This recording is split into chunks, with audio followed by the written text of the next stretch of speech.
Hi class, today we are in Sex and Math Book 3 on Lesson 49 and we'll be doing Part 2 of our Comparing Fractions lesson. So if you remember in Part 1, you guys cut out those fraction circles. There were 6 different circles. I think it was halves, thirds, fourths, fifths, half, third, fourth, fifth, sixths and eighths, I believe, are what you have at home. You can use those as you go about doing today's lesson practice and today's written practice when you come across fraction problems. Use your manipulatives if you need them. For this skill, it really helps to be able to see them.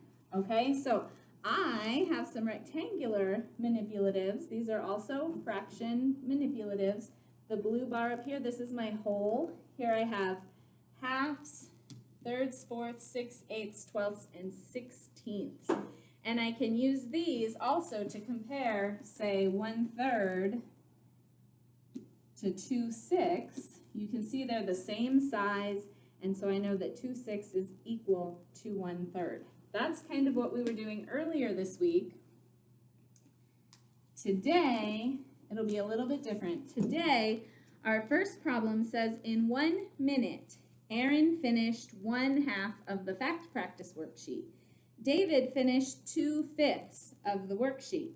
Which student finished more? And then it specifically says, use your fraction manipulatives to solve. So unfortunately, mine don't have fifths, but I can create fifths pretty easily using my whole here. I can just draw a rectangle that's the same length, and then I can divide it into 5 pieces. So let's do there, and see, I always kind of want to make the first 2 smaller than the last. So that would be about half. Let's try there. There we go. That's a lot closer. I don't need that anymore. And actually, I only need 2 of these because he finished 2/5. So that's 1/5 there, 1/5 there. And if I compare this to my 1/2, I can see that the 1/2 is a little bit bigger than the 2/5. So I know that the fraction 1/2 is greater than 2/5. Now, is that correct? Yes. Is that correct for this particular question? No. We have to pay attention to what the question is asking. So in this case, it says, which student finished more? So since we know 1/2 is more, we have to go back and read the problem and say, well, which student completed half of the worksheet? And in this case, Aaron did. So Aaron would be our answer. Okay, if the question asks for a student, you want a name, not a fraction, as your answer. All right, our next example is with Rodney and Rachel over here. Rodney and Rachel have some marbles. Rodney has 6 marbles. Some of them are red, some of them are blue. Rachel has 6 marbles. Some of them are red, some of them are blue. So the first question says, what fraction of Rodney's marbles are red? So we look at them. He has 3 red marbles, and he has a total of 6 marbles. So 3/6 of his marbles are red. The next part of the question says, what fraction of Rachel's marbles are red? Well, she also has 6 marbles, so her denominator will be 6 as well, but for her, only 2 of them are red. So 2/6 of Rachel's marbles are red. The third question says, who has the greater fraction of red marbles? So we're looking at our fractions. We could compare. We could come over here with our 6 and say I've got 3/6 and I've got 2/6. And we could say, oh, well, this is bigger. 3/6 is more. Rodney has the greater fraction of red marbles. But guys, we can also use common sense in this type of problem. who has more red marbles? Rodney does. And since they have the same amount of marbles, we know that Rodney has a higher fraction of red marbles because he has more. So, years and years ago, I watched a very smart man, smarter than me, do a TED Talk on teaching kids fractions. And his name is Randy Palisoc. I might even try to link him. I've never done that before on YouTube, but if I can, I'll try to link to his TED Talk down in the description.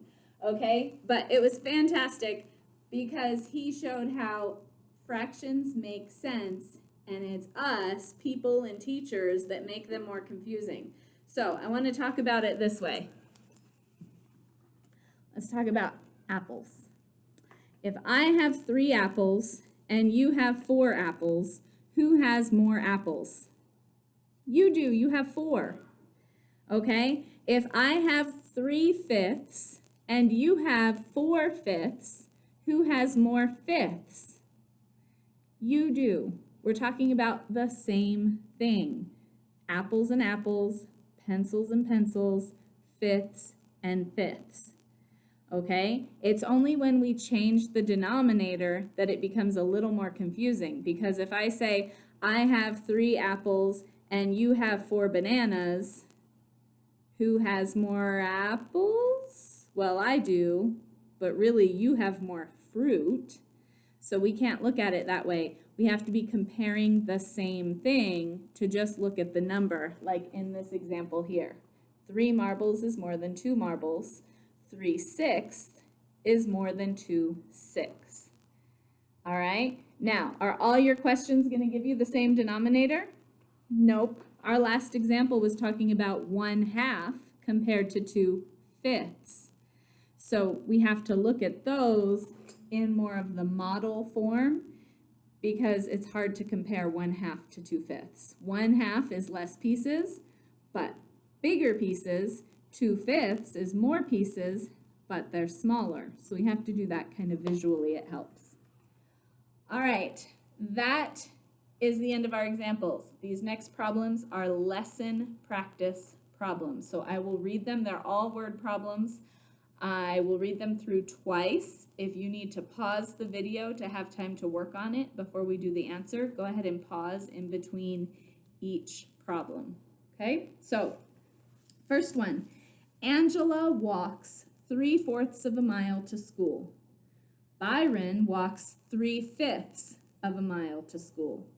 Who walks farther to school, Angela or Byron? Use manipulatives to model each fraction and find the answer. Here's the question again. Angela walks 3/4 of a mile. So A for Angela, she walks 3/4 of a mile. Byron walks 3/5 of a mile. And then the question again is who walks farther to school? So we're looking for the bigger fraction. I love this example. Try it on your own. Pause now, try it on your own, and then we'll talk about it. So, what I showed you before, we don't have fifths. I'll have to draw my fifths again. Should have left these up there, huh? Actually, I can still kind of see them. There's 2, there's the 3rd.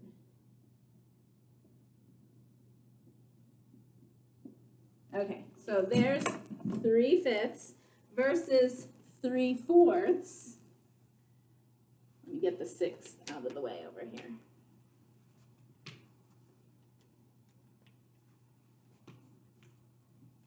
So 1/4, 2/4, 3/4. Who walks further? Angela does, because 3/4 is bigger than 3/5. So here's what I love about this problem. The denominators are not the same. They're different. But look at the numerator. They are, in fact, the same. So we're talking about 3 of one thing and 3 of another. So in order to figure out which one is more, we have to know what's bigger, a 4th or a 5th. And here's where you kind of have to wrap your head around it. Because we look at the 5 and we say, this is bigger. 5 is bigger than 4. Yes, 5 is bigger than 4. But I always think about this in terms of pizza and sharing a pizza. If I have one whole pizza and I'm really, really hungry, I haven't eaten all day, I want as much of that pizza as I can get. But my mom tells me you have to share it with some friends. So if I have one whole pizza and I share it with 4 friends, well, 3 friends plus me, I get to eat that much. I get to eat 1/4. But if I have the same pizza and now I'm sharing it with 5 friends, now I only get to eat that much. I get to eat 1/5. The more people you share your pizza with, the smaller your slice of pizza gets, right? So, the bigger the denominator, the smaller each individual slice is. And we can see that up here from our picture, 4ths and 5ths. 4ths are bigger. 3/4 is more than 3/5. So therefore, Angela has to walk further. All right, next problem. Says, what fraction of a dollar is 3/4? What fraction of a dollar is 7 dimes? Compare the two fractions using a comparison symbol. I'll read that again. What fraction of a dollar is 3/4? What fraction of a dollar is 7 dimes?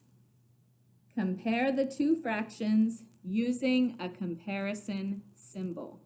Hit pause while you try that on your own, and once I erase this, we'll go over it together.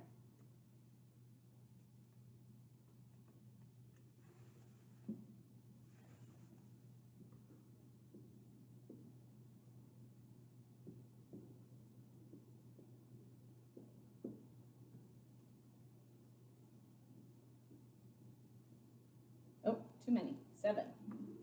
Okay, so I have my 3/4 up here. I'm about to have my 7 dimes. So what fraction of a dollar is 3/4? I have 3 of them. It takes how many quarters to make a dollar? 4. So 3/4 is 3/4 of a dollar. What fraction of a dollar is 7 dimes? I have 7 of them. How many dimes does it take to make a dollar? It takes 10. So 7 dimes is 7/10 of a dollar. So now we have to compare them. I'm going to step away from using these. First of all, I don't have tenths and I don't want to draw them. Secondly, we're talking money here. So there's another way we can look at this. We want to know which one is more. Well, how much money is 3/4 worth? 75 cents. How much money is 7 dimes worth? 70 cents. Which one is more? The 3/4. 3/4 is more than 7 dimes. So now the question said, write this as a comparison statement. So we can write 3/4 is greater than 7/10. Or if you started with the 7/10, you might write 7/10 is less than 3/4. Either one of these would be acceptable as answers for that one. Okay? Our last practice problem. What fraction of the marbles in the bag are blue? What fraction of the marbles in the box are blue? And what container has the greater fraction of blue marbles? So let me grab a blue marker just in case you guys don't have your book in front of you. So we have a bag of marbles. There's my bag. And let's see. There's a blue one. There's a blue one. there's a blue one, plus there are 2 gray. I'll just make them black. 2 gray marbles in the bag, okay? Then they say,